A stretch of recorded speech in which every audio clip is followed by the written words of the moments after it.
All right, so here we are again. I'm close over here to the shingle in question. On the back slope of the home, this is the rear slope. That's the valley that connects this facet that's facing to the east. This is the backyard of the home. This is the rest of the rear slope. I'm here, down here, the first time I've ever been on this portion of the roof. Again, I'm Danny Newman, work with Middle Georgia Roofing and Construction. And so, I want to point out that there is something missing on the back slope here that I don't think was mentioned in the engineer report, but this is actually where a tooth is missing. Those are the sealant strips for that particular shingle tooth or laminated portion, whatever you want to call it. There are pieces of shingles in the gutter here, and according to Donan, this is man-made. So someone came up here. This is what they're suggesting now. Someone came up here on this roof and they tore this portions of this shingle off and left that piece, right? Just left it flapped up right there, and then the other pieces they distributed evenly throughout this gutter. So, the only thing I can speak of now, and I'm speaking of, is from experience, and I just cannot understand. Let me show that this is pretty fresh. The nail head's not rusted. So I'm gonna put my hand right here. So this shingle is unsealed completely, and this here, I'm demonstrating this, you know, I'm not causing any damage. So Donan Engineering is saying that because this shingle tore vertically and the wind may not have caused this. To say that to me is very, very bizarre. I don't know who in their right mind would do something like this. For instance, I would say, for context, say for instance that wind was to blow this shingle here. This shingle has a better chance. It's got a weakness right here where this granule loss has occurred. This shingle has a chance that the wind could blow it and lift it and tear it at this horizontal or at that particular point. These are my opinions. This isn't fact. This isn't fact at all. I'm speaking, this is my opinion from my experience.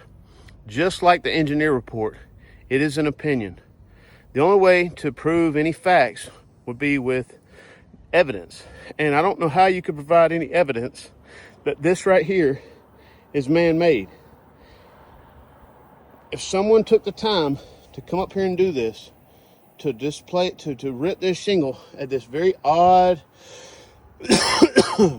middle way through portion of this shingle, and to also, you know, as this was, I mean, if you could see, this hinges at this crease.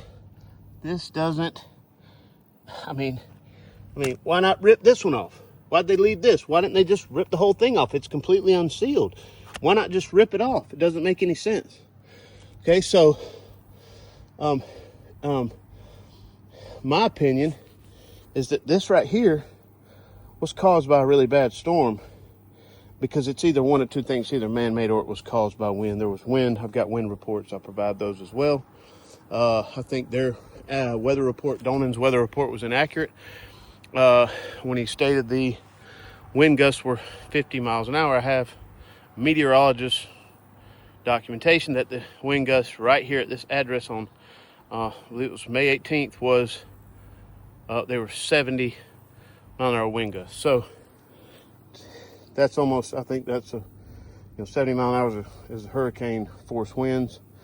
To say that couldn't have done that and that a human being did this, I mean, that's very far-fetched.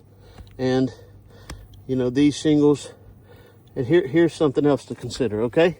All right, so this shingle right here, it's unsealed, but it's only unsealed to this point.